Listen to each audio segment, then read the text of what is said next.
Hello and welcome. Good afternoon, good morning, and good evening to all of you. Welcome to this interesting webinar on decolonial feminist perspective in research and practice, which is being organized by South Asia Social Norms and Agency Learning Collaborative. My name is Harish Chand, and I am the regional coordinator for South Asia for the Agency for All project, which is a collaborative partner with Social Norms and Agency Learning Collaborative. Please introduce yourselves in the chat box and put your name, your organization name, your role, and your country so that we can be familiar with you. And we welcome you for this webinar. Uh, Let me also introduce you about the Learning Collaborative. Let me give you the overview. And South Asia Social Norms and Learning Collaborative is a network of organizations and individuals with expertise and interest in social norms and agency, which is both individual and collective agency to improve the health and well-being of India, well-being in India, Nepal, and other countries in South Asia region. South Asia Social Norms and Learning Collaborative was initiated by Project Concern International and Asoka University, that is Center for Social and Behavior Change branch, in 2021. And in 2023, Agency for All project, which is funded by USAID, has partnered with Social Norms and Learning Collaborative to integrate the concept of agency to generate the evidence and understand the role of agency in the social and behavior change programmings. And this is a open platform, and Learning Collaborative serves as a platform for the researchers, practitioners, and enthusiasts, especially those who are interested in social norms and agency. Social norms and agency, the Learning Collaborative is driven by its mission and its vision. And our vision is to envision a world where partnership, knowledge sharing, and thought leadership converge to ensure sustained equity, social justice, and health for all people that we serve in different parts of the world. Our mission is to strengthen the research and practice on social norms, gender, and agency by building a network of practitioners, researchers, evaluators, and advocates who share knowledge, generate evidence, and develop resources to support the social and behavior change programs wherever and whichever part of the world we work. Our member has been joining frequently from different parts of the world, and they have seen a great benefit of joining our learning collaborative. And some of the benefits that our members have gained is they got the networking opportunity with linking with like-minded partners. And so our members have the great opportunity to network and partner with other members in this partnership. Other benefit that our member get, they participate and contribute to the technical discussion. And members basically get the opportunity to lead and co-lead, such as like thematic group discussion, and contribute to the global and regional discussion on the social norms and agency. Next is our members also get engaged in convenings and events, and basically they participate in the regional and global events such as this, and many other webinars and seminars we did, and they participate in the panel discussion and many other and knowledge sharing and best practices. And next is disseminate and amplify the work. So our members get the opportunity to share their works, such as their research paper, their project reports, and any evidence they generate from the field through their programming. So they get opportunity to share in this network and in this platform. And also our member get opportunity to co-create resources to contribute to the body of work in South Asia Learning Collaborative. They co-create resources such as blogs, technical briefs, case studies, video bites, and so on and so forth. And we request our members to join us. There is a QR code, and many of our members have joined this way. So I request please amplify about the South Asia social norms and learning collaborative in your network, and get more people involved in this. Before so let me introduce the very eminent panelist and the facilitator of this group today, those who will facilitate the session now. I First of all, I'd like to introduce Ms. Momita Sarkar. She is presently holds a position of co-lead in SWAYAM program in IWAGE, which is supported by Bill and Melinda Gates Foundation. She is having more than 16 years of experience in the field of gender and development, with focus on leading strategy, policy, and program on the themes around women's economic empowerment. Her work has been mainly in India, in UN, and with ministries like Rural Development and Panchayati Raj, large scale programs, and to drive the gender responsive policy programs and financing outcomes within the framework of Sustainable Development Goals, SIDA, and Beijing Declaration of Platforms and Action. Ms. Sarkar holds a post-graduation in rural management with distinction. We welcome you, Ms. Momita Sarkar. Thank you, Harishji. Thank you. And now our next speaker is Dr. Lynette Golding is the gender advisor for the USAID Agency for All project that generates, applies evidence on the role of agency in effective social and behavior change programming to improve the health and well-being of individual and communities. She has over 20 years of programmatic and research experience with a strong emphasis on gender equality and women's empowerment. Lynette is interested in exploring the power, asymmetric identification, and stereotypes, as well as ways and strategies of resistance linked to the legacy of imperial colonial relation, gender and sexual roles and hierarchies, and hierarchies, and linked to gender and sexual hierarchies and roles. So we welcome you, Dr. Lynette, to this webinar. You are welcome. So our next and the last speaker is Surbhi Awasthi. And Surbhi Awasthi is a senior research associate at IWAGE with over 8 years of work experience. Presently, she works in monitoring, learning, and evaluation vertical in SWAYAM project. She is a qualitative researcher with experience in process evaluation, process assessment, and implementation research study using multiple qualitative research methods, ethnography and FGD, and so on and so forth. Her research interests include gender, labor, the care economy, and changing family institutions, families research and practice.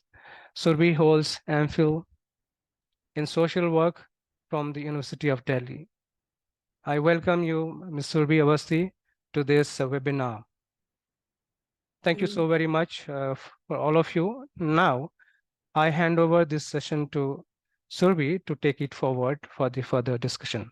Over to you. Thank you. Okay. Thanks a lot, Harishji, for a very generous introduction. So before we begin, some housekeeping rules. I request the audience and the facilitators to keep their devices on silent and microphones on mute when you're not speaking. And I would also request the audience to please drop in your questions in the Q&A box, as and when we'll try to answer. But more than the listening session, it's also a learning session where we're trying to understand and decode what does colonialism and decolonial feminist research and practice means. So here we are not coming with a lot of solutions, but a lot of dilemmas of our own. So we are hoping that we'll discuss our own challenges in the field, or things, or maybe some solutions that our group has found. Eventually the session will, when we enter into the group-based sessions, the sessions will be divided. We'll be situated in breakout rooms. So the idea is to have a more participatory and collaborative learning experience. So I would, so please wait till the end so that we gain much more experiences from a wider audience. Can we please move to the next slide? It's stuck on my bio. Yeah, yeah, this one. The decolonial. Yes, sorry. Yes, this one. Yes. Okay, thanks a lot. So we are talking about decolonial feminist research and practice, but before that, I want to speak a little bit about colonialism. Now, we all are aware of colonialism in one way or the other, so colonialism is a practice of domination which involves the subjugation of one people to other. It is the policy or process of control of people and geographical areas with the aim of economic dominance. Now, there's often an assumption that lies in colonial intervention is that indigenous communities don't know how to use their land. There's always the savior complex that, brown men needs to be saved and rescued. Brown women needs to be saved and rescued from brown men. Now, the assumption that lies the colonial intervention is that indigenous community don't know how to use their land, they don't know how to establish institutions, they don't know how to take care of their children. The notion that underpins this is that people are different and their difference from us equates from inferiority. Now, there have been many literary theorists. Frantz Fanon has spoken about decolonization. Chandra Talpade Mohanty has written a fabulous book called Feminism Without Borders. And Edward Said had written a book on Orientalism that draws attention to practices of representation that produce a logic of subordination that endures even after former colonies have gained independence. In his book, Edward Said analyzes the production of knowledge about the Middle East. Can we move to the next slide? Yes, thank you. So you can please read as you please, but I'll just be speaking separately. So decolonizing activists suggest that decolonizing requires reflecting on the past, which is why we started looking at a little bit of the history. And decolonization involves a profound transformation of self, community, and governance structures. It's a historical and collective process as such and can only be understood within these contexts. Now, the decolonizing movement also suggests that it is not possible to dismantle colonial ideologies. So what we can't dismantle it, but we can minimize the impacts of colonialism. So the idea is to revisit the ideas and the concepts that we work with, that we study, that we understand in the field. So the idea of decolonizing is not new. It requires reflecting on our personal and institutional practice. And so this process of reflection is really important and has to shape the strategies that are taken forward. So what does it mean to take a feminist practice to decolonizing?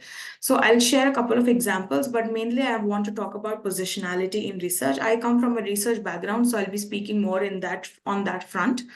Now, feminist practice operates on a number of levels. It is at the daily life through the everyday acts. It is at the level of collective actions through groups, networks, and movements. And it is also at the level of theory, pedagogy, and textual creativity. It talks about that how feminists engage in the production of knowledge. Now, feminism is a theoretical approach. Feminist practices also mean that there should be some benefit to the participants. What happens as a result of a research? Does this help the community that we have interviewed? But is it improving their lives? So these are the questions that we come up with today, that how do we kind of deconstruct these nuances of our practices, whether it is implementation or research. Now, positionality is a really key starting point for any kind of feminist work. So we all, especially in qualitative work, we read about positionality and reflexivity, but we also practice it in a way that if I am a researcher, I'm coming with my own entanglements, where I have studied, where I have worked, what is my gender, what is my ideology, any ideology, it could be anything, my caste, my class. I come with all those positions in hand. So when we enter the field, we carry those with us. So how are we intentional? So a lot of times we'll be sharing a couple of our own research stories from the field as well, that if I feel my definition of empowerment will be positioned the way my education, my own personal and life experiences have kind of answered to, but somebody else's empowerment definition could be different. So how do we understand these ideas and concepts that we very openly use in humanitarian and development work? So these are the questions that we'll be discussing. Now, feminist research centers the value of communities, the knowledge of communities, that we take inductive rather than deductively, said what are the communities telling to us about them, instead of assuming what those communities and what those people are. And they're not trying to prove a hypothesis, but they're letting in knowledge and theory to for the generation of knowledge to happen. And then lastly, feminist research, the researcher is not neutral, but they bring their own knowledge and perspective, as I've already covered. Can we move to the next slide? Now, the objective of the session is the idea is to objective is to aim for self-reflection, to identify the ways in which we collect the evidence, the way we utilize our research. And it also we also want to encourage a culture of reflexivity and curiosity about how research practice might reinforce the inequalities. A lot of times, I'll tell you my own experience. I recently was in field in December and January for a longer duration, and every time and everybody I spoke to in during my in-depth interviews would say, "Madam, I am Delhi se." Some madam has come from Delhi, right? So immediately that creates a power imbalance. That creates a power dynamic that I am coming to extract or maybe take some information and then go back. So how do we practice? How do we collect data? How do we write the analysis? How do we utilize it later on in our dissemination also, is something that we would like us to also reflect. Now, as I earlier said, that the idea is to not dismantle everything that we have studied, or start the book again, but also to have that intention, so that after we go out again and get back to our proposal writing and designing a research, we are more intentional about what we are trying to do. So I think this is what the idea of this session is. Can we go to the next slide? Yeah, so in this session, we'll be exploring these couple of terms together. Self-reflexivity, what does it mean to be self-critical of our own methodologies, the kind of methods we use, who do we hire as enumerators, local knowledge, perspectives, diversity and plurality of the culture that we study, hierarchy, communities, and collaborations. So I hope during the talk, you may have remembered some of your own stories and dilemmas of the field, which we'll probably discuss together as a group. And with this, I hand over to Momita. Thank you.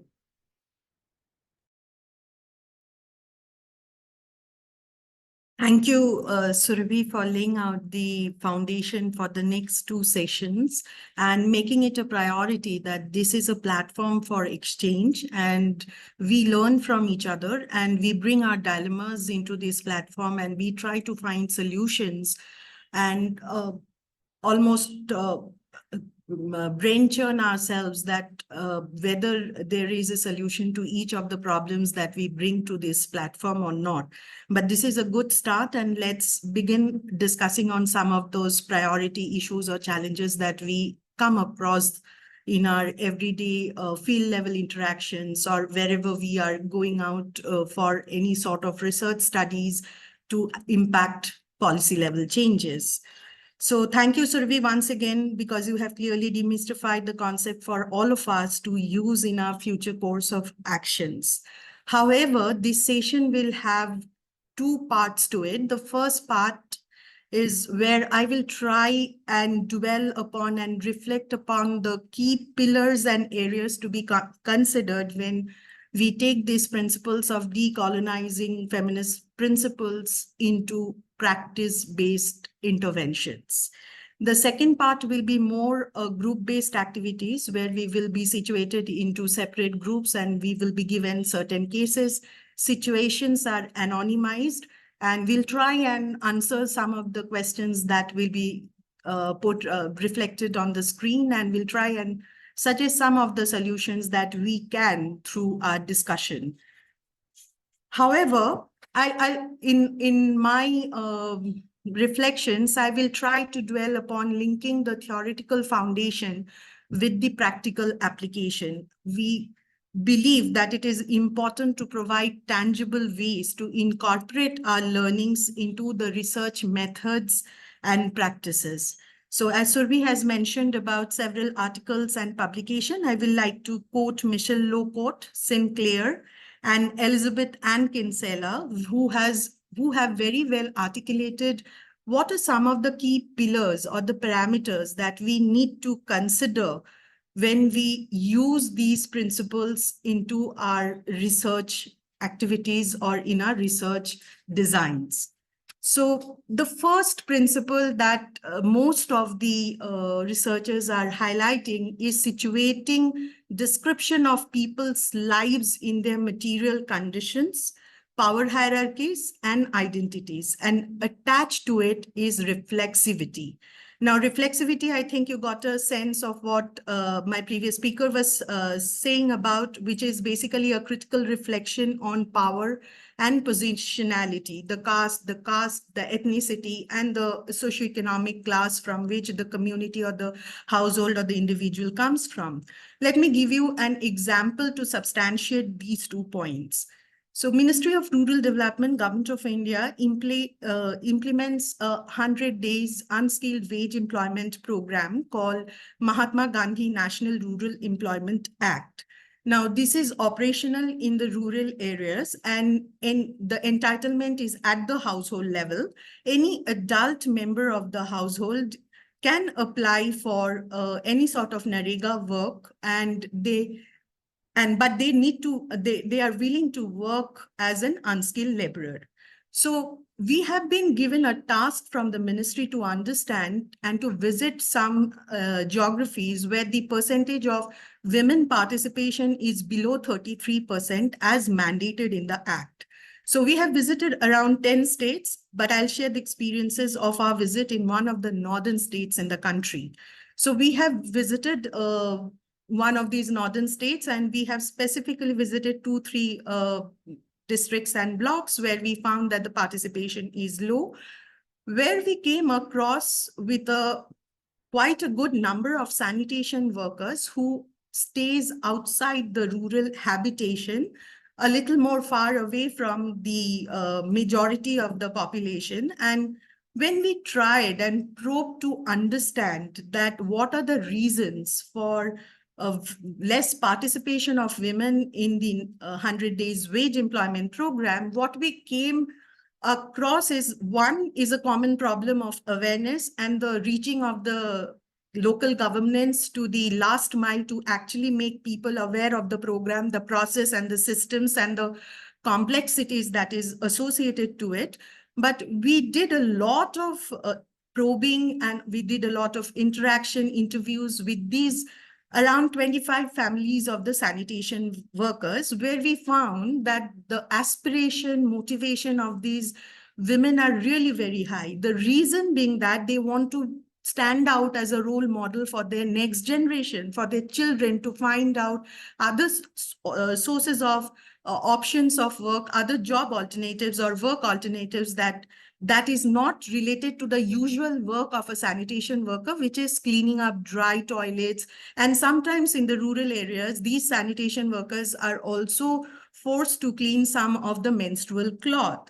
So this has been highly been non-accepted by the women who are residing, but they are forced to carry on this work because they have been doing it for more than 2.5 decades. But when we understood that there is an aspiration and motivation to do this kind of unskilled NREGA work in the rural areas, so what we actually did is that we brought the block officials and those sanitation workers on the same space to start the dialogue, that what are some of the bottlenecks from the supply side that is preventing women from the sanitation community to come and work. So one of the structural barriers that came out is the common opposition of the community, that they really don't want to work with the sanitation worker in the same site on a subject like water conservation. So these water conservation structures are in the form of pond excavation or dug wells. So a topic like water is something where the community doesn't want to work with these kind of community of sanitation workers. So what we did is that we reviewed the list of the activities that are permissible under these 100 days of wage employment program. And probably there were 4 or 5 activities we could pick, and some of them are plantation, some of them are land preparation, some of them are road activities. And we chose those activity based on the preferences given by the community. And we had a discussion with the block and the district magistrate. And then we took this conversation to the state level rural development department.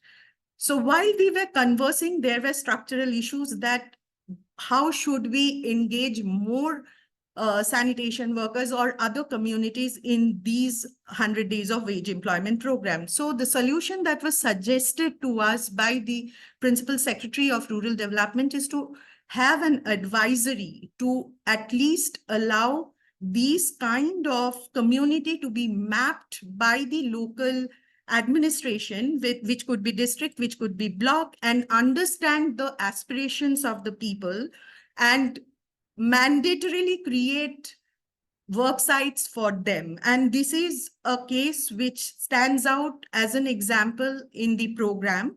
And this has been duplicated in the other areas too. However, the advisory alone will not work. It has to be followed up with rigorous actions, which like help desk, registering their demands, giving them the worksite job cards, etc. So, however, in this process, what we learn is that the power imbalance is always, it's also not only between the researchers and the community, but it is also between the communities as well as the demand and the supply side. So we need to understand, map all these structural imbalances and understand that what could be some easy entry points to begin with, discussion, interviews, and the sort of understanding of their aspirations, and then taking up to a more higher level to understand that what exactly can be doable with the existing framework of the program design that we have.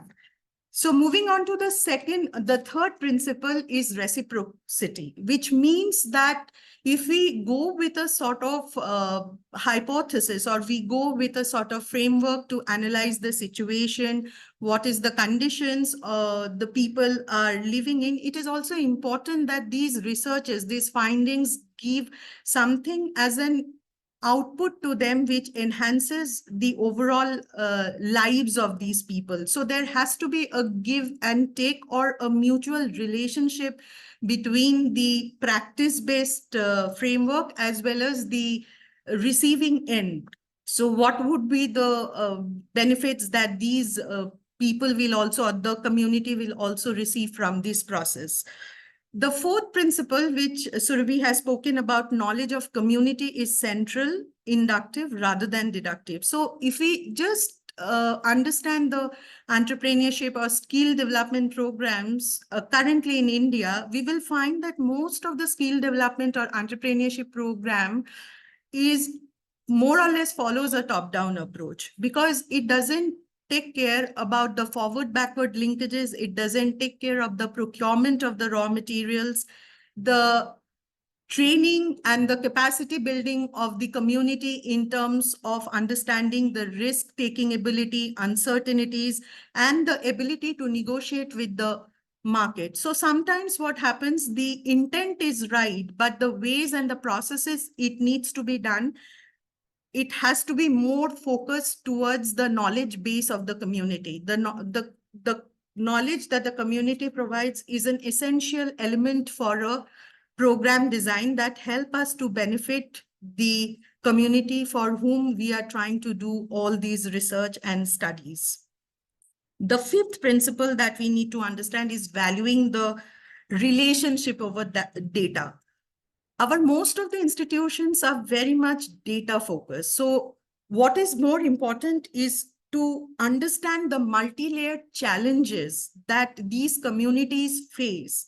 And these context-specific opportunities should be elicited through discussion, through involvement of the community in while designing the elements of the program. For example, if we see the socioeconomic census data of rural development, which is quite dated now, but it provides a very good deprivation criteria to understand the priority households. But since it's a dated data, one opportunity that lies with us within the state machinery and given the federal structure of the country is how do we ensure the state government to actually use this database to update and create a fresh database that will help us to connect the policymakers to the actual cohort of the population or actual community, which could be quite large in number as expected to the current number that we have.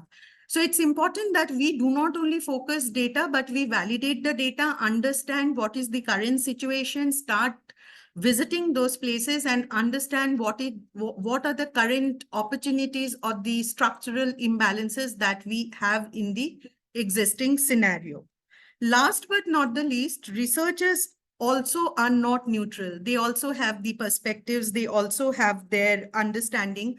While visiting these places, while interacting with the community, with the entire ecosystem, the researchers also develop a perspective, which is also an important component while we design all of these recommendations or all of these field findings that comes from these research studies.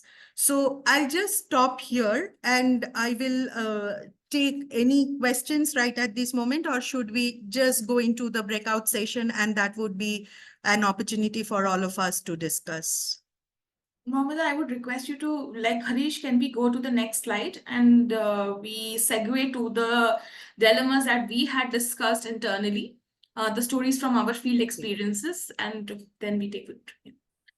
So these are the two cases that is highlighted on the slide, and the group members can choose, each group can choose case studies, and then they can discuss on the question that is written below. So after 20 minutes, after 15 minutes, we will reconvene in the main room and we will have a presentation from the each group and start having more discussion if there are any more questions that would arise from the group discussion. I'll just take 1 minute. As you see that we have written two stories that come from our own experiences. The first story is somewhere you can relate to, because in India we talk a lot about Panch Pati, and I'm in the office, so my colleagues are going around. So is this woman empowered? So, you know, a lot of times, as I said in my initial segment as well, that what does empowerment mean to me may not mean for it to you. So in feminist research or in feminist practice, the standpoint of women's own lived experiences matter. So when we are engaging with implementation or research, are we thinking of those? When we are analyzing the data, are we thinking of the standpoint feminist practices or the lived experience of the women and mapping their change journeys from that point of view? So this is just one question, but I'm sure you might have other dilemmas of your own work, of your own research. So please feel free to use that. Now, when we enter into the segment of breakout rooms, you will have each facilitator there, and we'll be sharing the story also with you in that same document. There's a common document that we'll have, and all of us will be, you can have those discussion, and the facilitators will be able to help you to take the notes. Yeah, Gayatri. Yeah, hi. Before we head into the breakout rooms, could you maybe quickly read out the thing? It'll just help to hear rather than have reading it by oneself. It would help to hear the story and then think about where we are placed. Where if we were in this position, what would we have to do? Thanks a lot. So I'll quickly read out the stories. So case one, we have just written, is this woman empowered? What do you think? It's an anonymized, but this is a true story. So as a researcher, you capture the following case study. So a woman leader elected through a reserved seat of for women, which is to administer her village or ward through Panchayati Raj, seeks her husband's guidance in the first year to understand the process of management and inculcate leadership qualities. Now, her husband has already been a representative and is aware of management and administrative procedures. So she is determined to learn slowly and actively participate. She sings praises of her husband, of being supportive to motivate her. She has also slowly started enjoying the public space and public eye and recognition. Now, when you return, so when you go to the group, maybe you can discuss this, have your own stories as well. But when you return to make sense, analyze this case study, what will you make of it? And what do you make of the husband's role as well? If you were as a field researcher or a practitioner who was interviewing this woman, what kind of takeaway would you have got back home? So maybe we dwell a little bit on that. And the another case study is, what would you do? Is a researcher is supposed to travel to a district that is described as tribal, backward, and low income. So to capture 35 to 40 in-depth interviews on resource use. Now they have a little less than a week in hand, but traveling to and fro from the nearest hotel and field site can take up to 4 hours every day. It's a very, very common thing we all probably have faced in our work experiences. They struggle with time, exhaustion from the travels, and trying to recruit respondents and the actual interviewing. Now, on day two, they're warned by a couple of villagers that a dissident group that operates locally moves freely after dusk and that they mustn't hang around because it's not safe, right? So you better leave after lunch. Now, there is a limited time, there's a lot to achieve, there's a safety concern, and there's a travel dilemma as well. Now, what should a researcher do? What should they prioritize? And what would you have them do differently or challenge? So, do you challenge the community, or do you, you do not fear, or what do you do? So there are a lot of safety concerns that come around as well. So maybe we dwell a little bit on that in our breakout sessions. So the facilitators, the moderators will be there in each breakout, and we'll help you take notes, but we hope that you engage in those discussions. Yeah, thanks. All right, and I'll open the breakout room. Yeah. So, just for the knowledge of the participants, the facilitator for room 1 will be Gayatri. Facilitator for room 2 will be Lynette. Room 3, Momita. Room 4, Surbhi. And room 5, Chandni. So, see you guys there.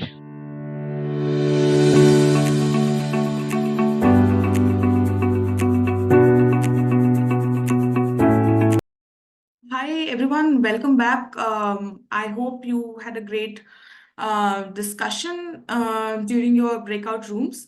We all have, I was in group 4, so we have written our pointers. Can I request group 1 to please share whatever you guys shared in your breakout room, and then like 5 minutes each? That's great. Thanks, Surbhi. Faraz, over to you. Do you have the document?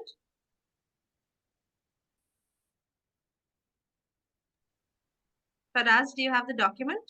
May I request Vineha to present the document so that it's much easier? Yes. Will do, yes. Yeah, please do that. Breakout 1 room second. 1. Sorry, no, I don't have the document. No, Vineha is going to share it. There you go. So could you go to the could you go to the top? Yeah.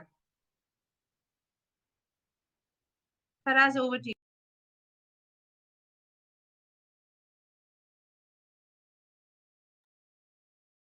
Hi, everyone.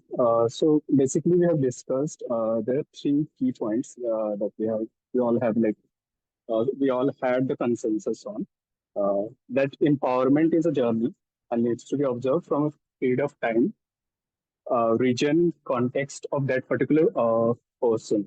So there, and then it needs to be, we need to track the changes and the stages in order to arrive at the conclusion of the term empowerment. So what we discussed basically here was that every person's empowerment will have certain background, which includes their social, political, and other backgrounds that they come from.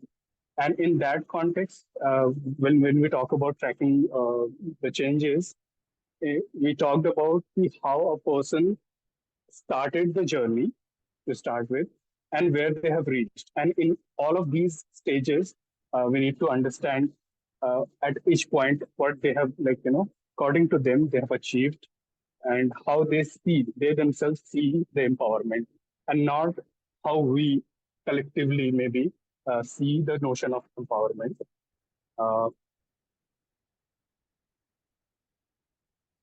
uh, yeah, can somebody else add to this?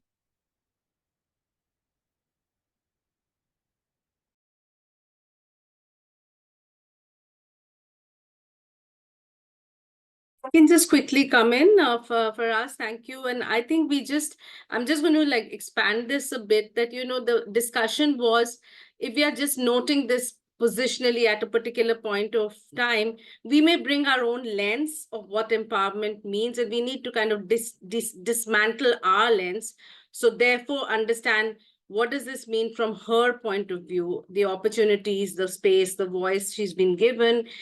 We understand that it's very, very, it's coming from, a very benefactor view of her husband, who might think that he's supporting her. But there will be a point in her journey where she will move beyond that.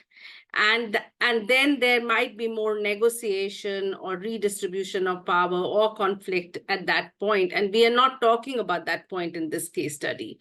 So we imagine that this is some kind of a sigmoid curve where over a period of time, it'll look different. And that's why we need to understand and track that. And also, if we are thinking of this from an intervention lens, not be complacent, but to basically say there will be some amount of work that you have to constantly do to enable that journey in a much more positive way. So it's not for us to judge whether she's empowered or not, but to make sure that we're enabling this journey in the most transformative way.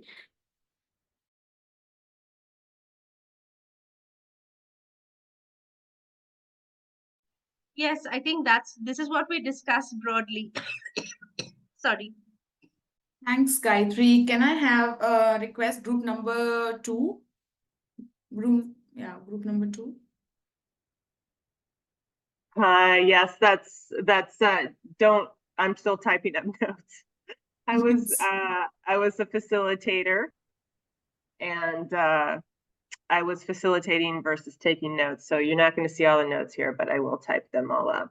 All right. Then we'll go to 3 and then come back if you want to. No. I can just talk about what we discussed. Our group as well discussed case 1. Is this woman empowered? And like group 1, we really reflected on that as researchers, as practitioners. We also come to these situations with our own conceptualization of what empowerment might mean, and it might be quite different than what exists in the communities where we work. And so we have to contextualize what empowerment means in these communities. A couple of the group members shared experiences of being in communities where women have been appointed leadership positions. It's really a token leadership position because the rules say that they need a woman to do it, but then it's actually the husband who's in control, or the men that are in control, and the women don't quite have the power. So is that empowerment? Have we empowered the woman by giving her a position that's been stripped of any decision-making power or whatnot? We also discussed that it's essential to build trust with communities and build trust with all the community members in order to do this kind of unpacking of a concept, because who are we to come in as foreigners into a community and start asking questions about their concept of empowerment. So it's important to build relationships. That was just a little bit of what we discussed, and I'll finish typing up my notes now. Over. Thanks, Lynette. Can we request group 3?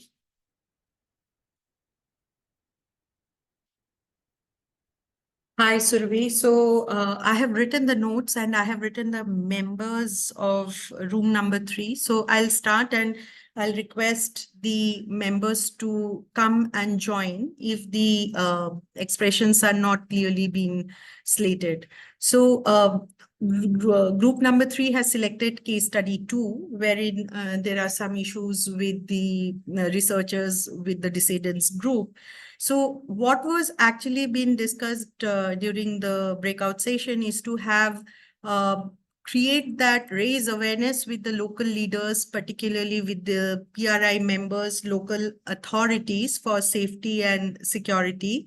The second point is to avoid the longer duration of the travels. If it is possible, then if the staying arrangement can be made at the village, probably with the Asha and Anganwadi workers who are the frontline workers and will provide any sort of support in finding accommodation for them in the village.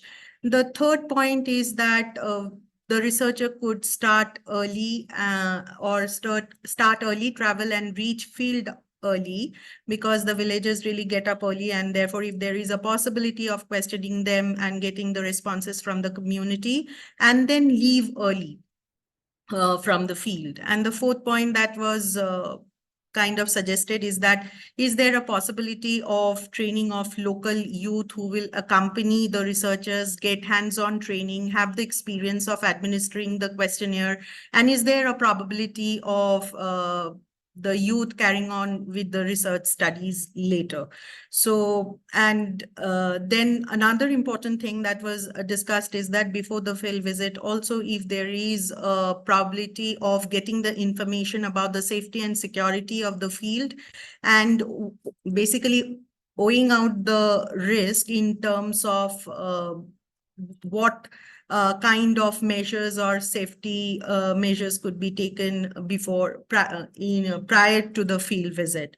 And also if there is a possibility about interacting with the local population or the local leaders or the opinion leaders in the village to actually make them understand about the intention of the project. Sometimes what happens that these dissident group might find it as a challenge that who has come and who has kind of taking all these information and where it is being taken, where it is being processed. So there are several layered questions from that perspective also. So it's better that if we have a clear understanding about the project intention and objective for what reasons the researchers are going. So I'll just add the other parking questions that were being discussed in the group that the researchers have felt during their own field visit apart from the case study. So, but that will be parked and can be discussed later. But I'll just request the team members to add if I have omitted or missed out something. Thanks, Momita. I think you have covered all the issues that were discussed during our breakout session. Thanks. Thank you, everyone. We moved to breakout room number 4. I was the facilitator for breakout room number 4, and I would request Shambhavi or Nilanjana or Shibani to maybe discuss what we have discussed. So the pointers are written here.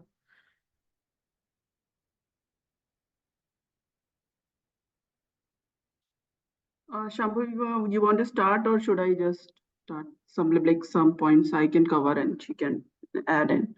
So like we discussed about the first case, and we actually thought ki why empowerment, like we agree that previous groups have also figured out that we, lot of us have been agreed that it's not a like journey, it's a journey and we all have a different journey, and probably it it has to be defined differently for everyone. It's very it's not necessary that something which is empowerment for me will be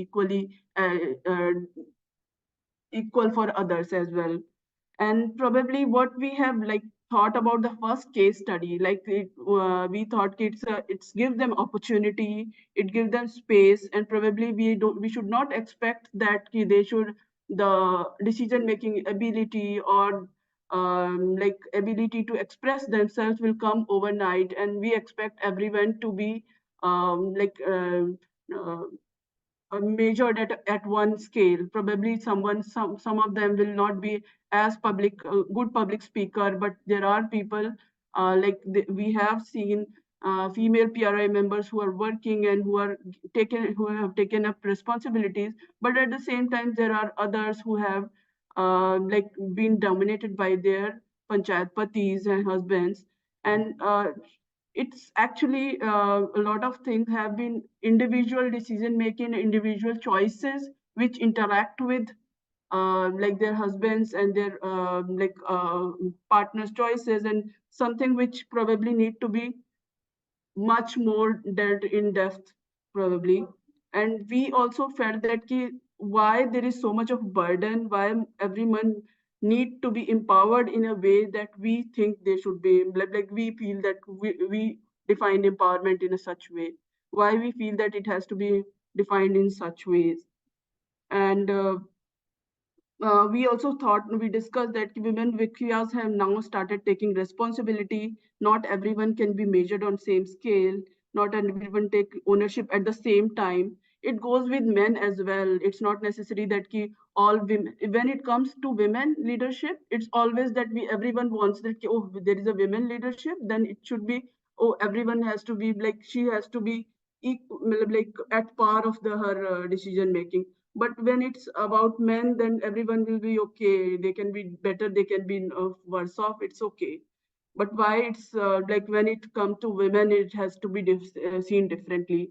That's something we discussed, and we feel that it comes with our own biases. Shambhavi, do you want to add about the other case study? That will be because the point you have brought it is very interesting. Yeah, thank you. Very nicely actually summed up. I think a couple of other points were that we discussed that while we are going for our own research and our own field activities, we have this sense of anticipation. So while we all should be safe, and we carry that sense of certain biases and certain anticipating that okay, that place is XYZ based on our own narratives and things that we have learned, and how we also gradually take time to unlearn that.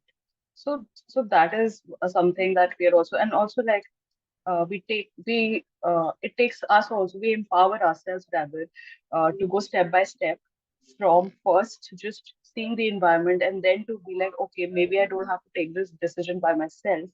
Maybe I can involve other researchers or other field members or wherever I'm going for ethnography or research or whatever situation. So this was something that we discussed, and we sort of related with this. And yeah, same as what everybody has said earlier, it's a process. It's a process, and the good thing is that we are discussing about it and talking. Not sure if there's anything else that you would like to add, but I think Shivani and others may want to add something more. Yes. Shibani, आप कुछ add करना चाहेंगे?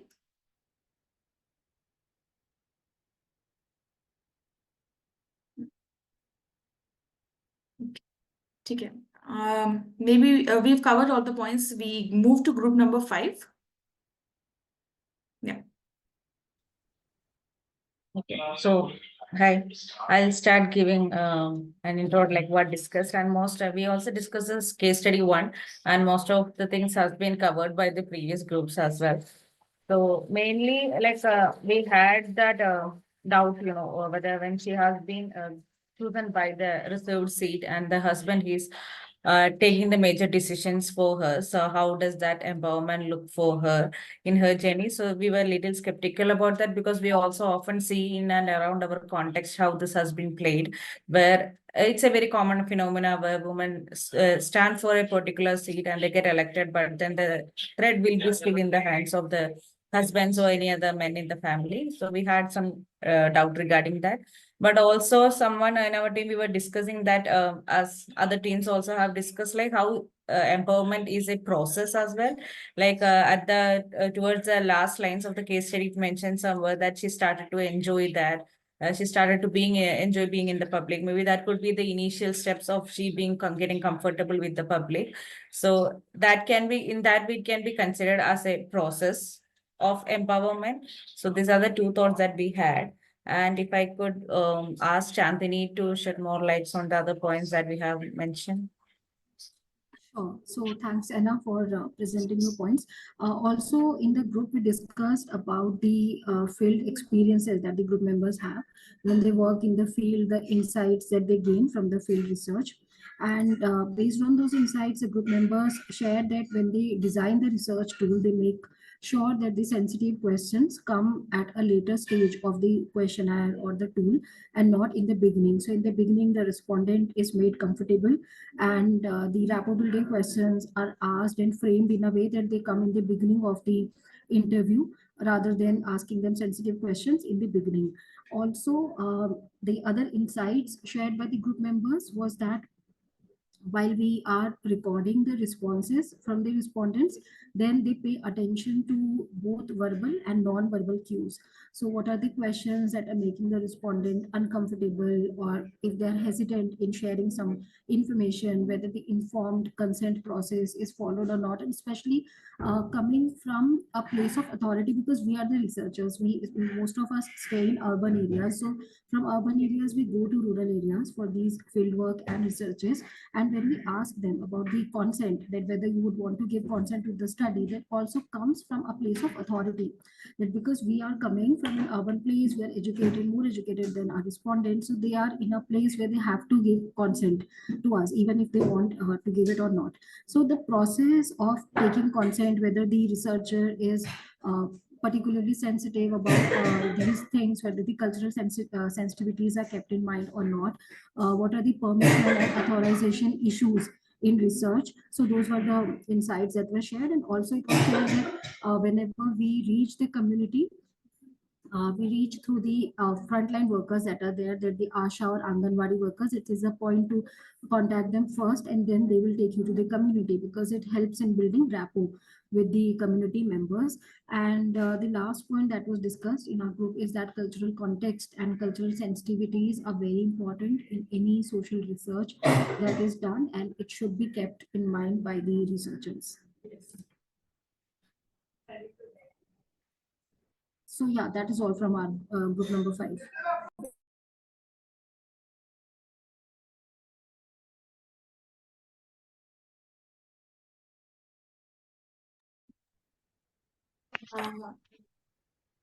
Thanks a lot, Chandni.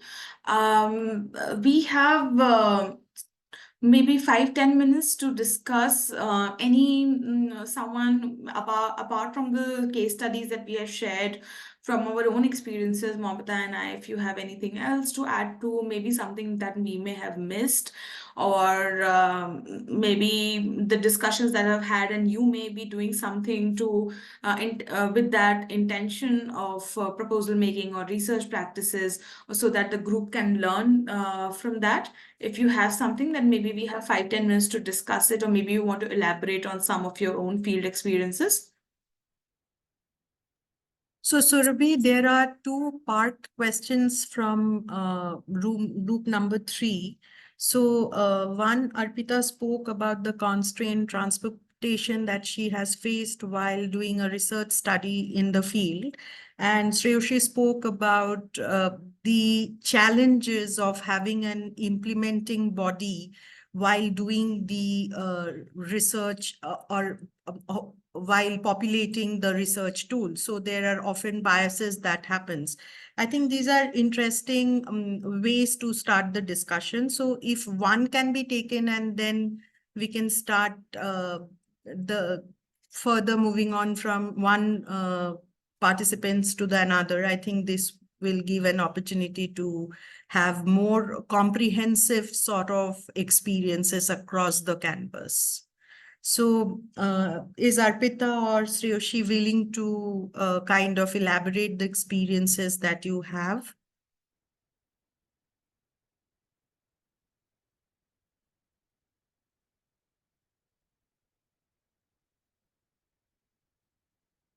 Okay, so is there anyone who could share?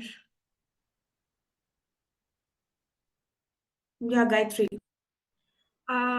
Yeah, okay, this is not gender linked, but there is always this sort of conception or misconception that feminism is about gender and like women alone. So I'm gonna bring up a case study, so to speak. This is happening with me right now. I have done research in the Northeast for a long period of time. And as everybody in this room knows, Northeast of India can be very, very neglected. The funding for programs, development programs can be minimal. And even then, there's not always, and there's not a lot of innovative work that goes on. In my own capacity first as an ethnographer, I worked in a part of the Northeast. I'm not going to go into the details because it might be violating their confidentiality, which has always been a thing with me. One of the areas that I've researched is a national park, a community that lives inside a national park. And so first things first, technically a national park, the legality is such that if a national park is demarcated a national park, you cannot change the laws, right? Even if the community is asking that, oh, we were not consulted, and the community living inside the now national park has lived there for decades, and they have said that, we were not consulted. You thought we were uneducated, so we were not consulted. You failed to make the journey to come and talk to us inside the forest. We are still living here. We are now this is our land, and we are going to now cultivate it. But the other thing that they do inside the national park is they hunt.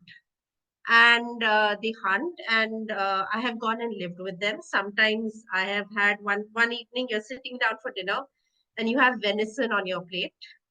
And you say, all right, venison is, you're not supposed to be hunting bush meat, but it's a part of their practice. And now as a researcher, what do I do? Do I talk about it? Is the Indian legal framework, and I'm posing this question to all of you because this is a question that has worried me for years now. I have not arrived at a conclusion. Do we accept that the Indian constitution and Indian laws are laws for everyone? If we do that, then do I report the community that I am living with, who are feeding me? And what is my responsibility here as this thing? Does it make sense for me to strategically mention to other stakeholders that there are people who are hunting here because they do not have, they're 50 kilometers, 60 kilometers into the core area of a forest. They do not have land outside. They do not have livelihood outside. The things that would help them sustain and survive on the outside, which is what the government is saying you come and do out here, but they have no other resources. So this is a very, very problematic issue for me. And when I'm writing academic papers or making academic presentations, to be honest, I've been thinking for the last 2 or 3 years because I've been asked by the community to think about coming up with development programs, livelihood diversification and education related programs. And I myself, I find it difficult to do that. There's a lot of brain power and brainstorming required. So I feel like I would be getting, if I get responses here, then I would be getting a little bit of free labor as well. But please, I'm throwing this question open. What would be decolonized here? What would be the decolonized practice? What will be the equitable, collaborative practice out here?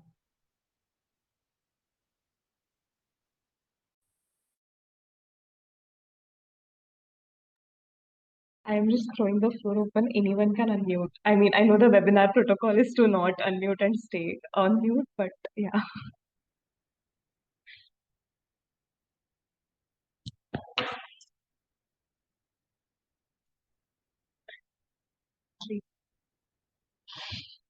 It's a difficult question. It's a difficult question. Nobody has answer to it. Everybody's thinking and okay, what should I say? What should Uh, I may I try Please, just one yes. part of it, I guess, not everything. But the question that you asked, if the Constitution, although like I'm paraphrasing, the law is for everyone, for all. That is the crux of the question. Then I would suggest yes, because see how we see the definition of the law under our constitution also under Article 13 is that law is just something that is made by the parliament or the legislatures, the policymakers, right? But if we see the definition of the law in the constitution, it includes communities' practices, right? Their usages, so all these things are considered as law. So every practice that is being followed in different parts of the country, different community, will be protected under the very definition of law. However, I mean, obviously there will be some reasonable restrictions, etc., etc. But I feel that we need to like expand our understanding and definition of law in practice also. That certain practices followed by people in northeastern states, and therefore we have special status, etc. Right, to protect including the inheritance rights of different, like whatever is applicable in the entire country, will be accepted. Like exceptions will be given to the tribal community, to the people belonging to certain particular areas, etc. So I said, like in my understanding, being a law student, I have this understanding that law is therefore the constitution at least, the intent at least I would say, is for all. There can be misuse of obviously those provisions as well. So I see that Shambhavi has said just one very short thing. And Shambhavi, if you're there, then it would be great if you could elaborate because don't be short. I think we need you to, I need some guidance Yeah, I here. wish I could. I'm so sorry. I wish I could. So I'm on the auto right now. So maybe give me 5 minutes. I would go after the next person. Yeah. I think to let them would be a starting point. To let them do what? I think she meant like to not police their like to let them be as they are for a Okay. in that Okay. sense. Okay. Maybe. Yeah. Any other suggestions? How does one adhere to a feminist practice out here? How does one adhere to make sure that my practices, how do I make sure that my practice is decolonized? So the research that you're doing, would it be informing policy in the long run if that, so if their livelihood, I mean, Could be a potential outcome. I mean, yeah, that could be a potential outcome, particularly if there is an option to sort of take findings back to, the state government or to the central government about conservation as it's playing out, because land use can be a major issue, right, in India. So, yeah. So what do you think I should do, Vineha? No, I was just thinking out loud, very random thoughts, but currently the practice, it's not that hunting as a pleasure and hunting for survival are two very different things. And it's not a binary either. It's a, right? So your diet, food habits, all of that.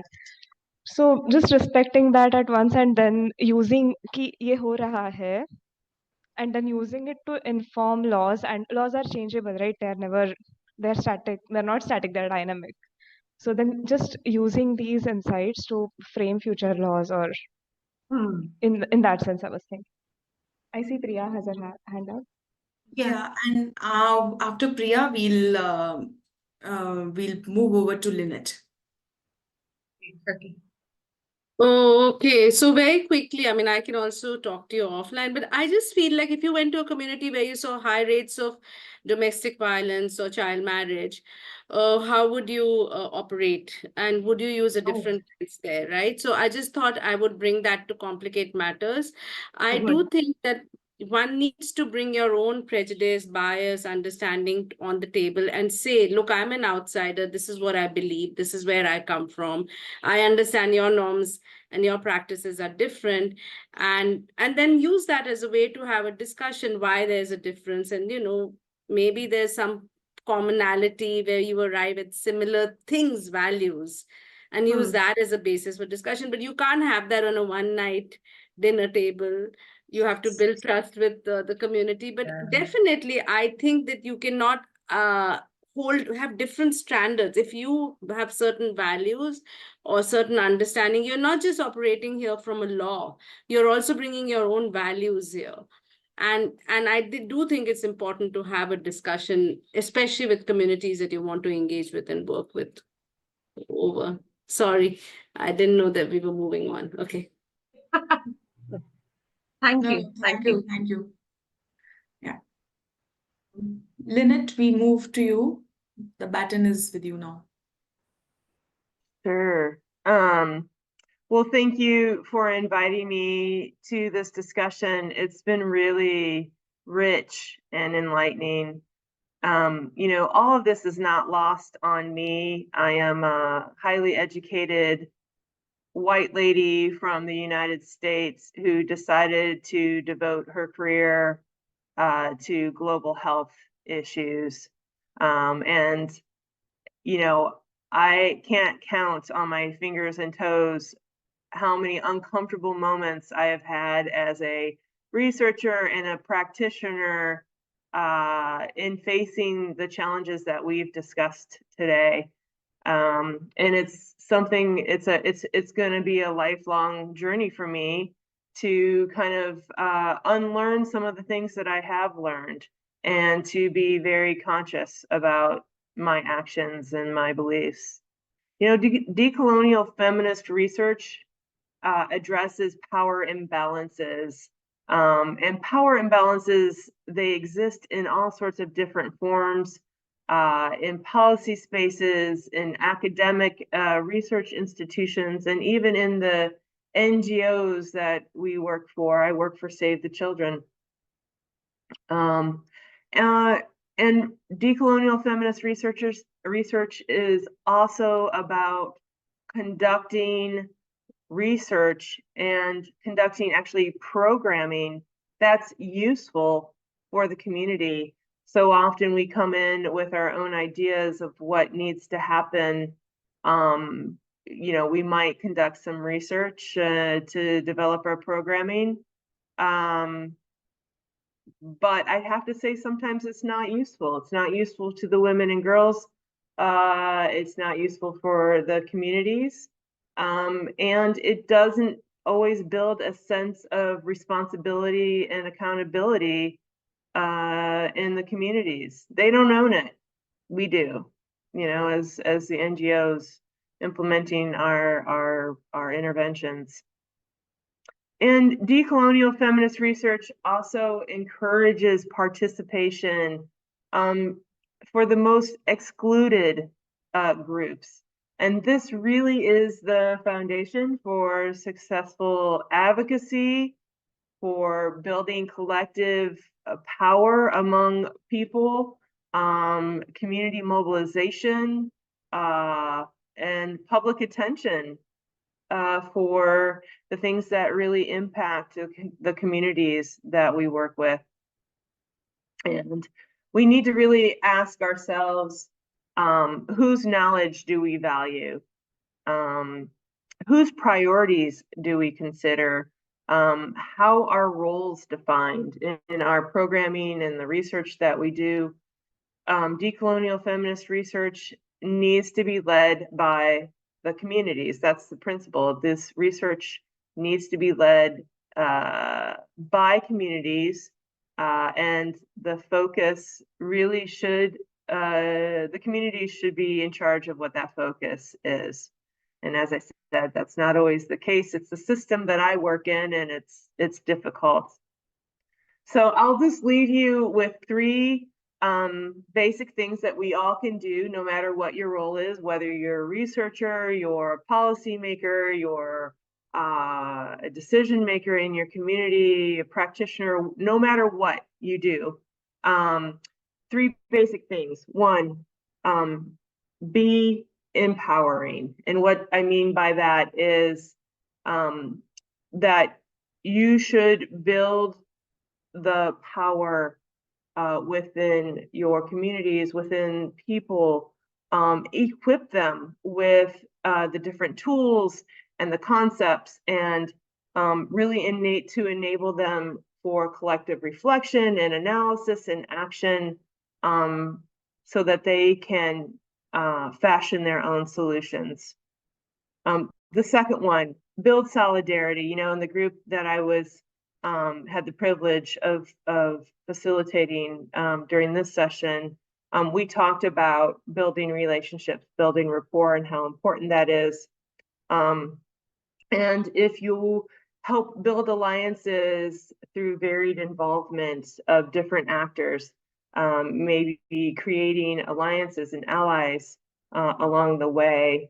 And if you disseminate your evidence widely, it can really build solidarity, linkages across many different levels, to really ensure that that collective action can take place for change. And the third and last point, help to build or help to shift power. It's really one of the strongest things that we can do as researchers, practitioners, decision makers, is helping to shift that power away from folks that hold on to it, right? We think that we're doing good, and place it into the hands of the communities themselves, the women, the young people, the people living in poverty. Help them secure their rights, and help them address the structural causes of poverty and the things that they face. So that was my kind of takeaways from all the discussions. These 3 points: be empowering, build solidarity, and shift power. And thanks again for inviting me. Over. Thank you so much. I think those three principles are really important, and we should not lose sight of them while conducting research or also while developing programs, right? And I think just reflecting off of it before I move on to the vote of thanks, researchers usually are required to be highly educated folks, right? And often in our education systems, this population is highly biased in favor of certain groups. So I think while we talk about bringing decolonialism and feminism in our practice, we should also be focused on the larger picture where we can inform policy and advocate for education to become more inclusive, and especially higher education. So just a thought. Anyway, so yeah, we will close. We actually still have 10 more minutes, but I think we'll draw to a close. Always great to end early. So I would like to really thank Momita, Surbhi, Gayatri, and Lynette for conceptualizing this session and bringing these beautiful case studies and discussion points to the table. And I would really, really like to thank our participants who have actively engaged in these discussions and brought about these amazing points. The notes, thankfully, we have them well documented, will be made into some document, and we will be sharing it with the community. So please stay tuned. And we are hoping to organize more such sessions in the future. So one is, please let us know if you would be interested, if there's a specific narrower subset of questions that you are interested in engaging. If you have feedback from this session on how things can be done differently, you will be receiving a feedback mail soon after this session ends, around 5 o'clock. So please do reply to that. And yeah, stay in touch, become a member of the community, and you will receive regular updates. We are on LinkedIn, Twitter, all of those pages. So yeah, thank you so much. And I would also like to thank the IT team that has supported us for this webinar to go smoothly. So thank you so much. And we hope to see you soon.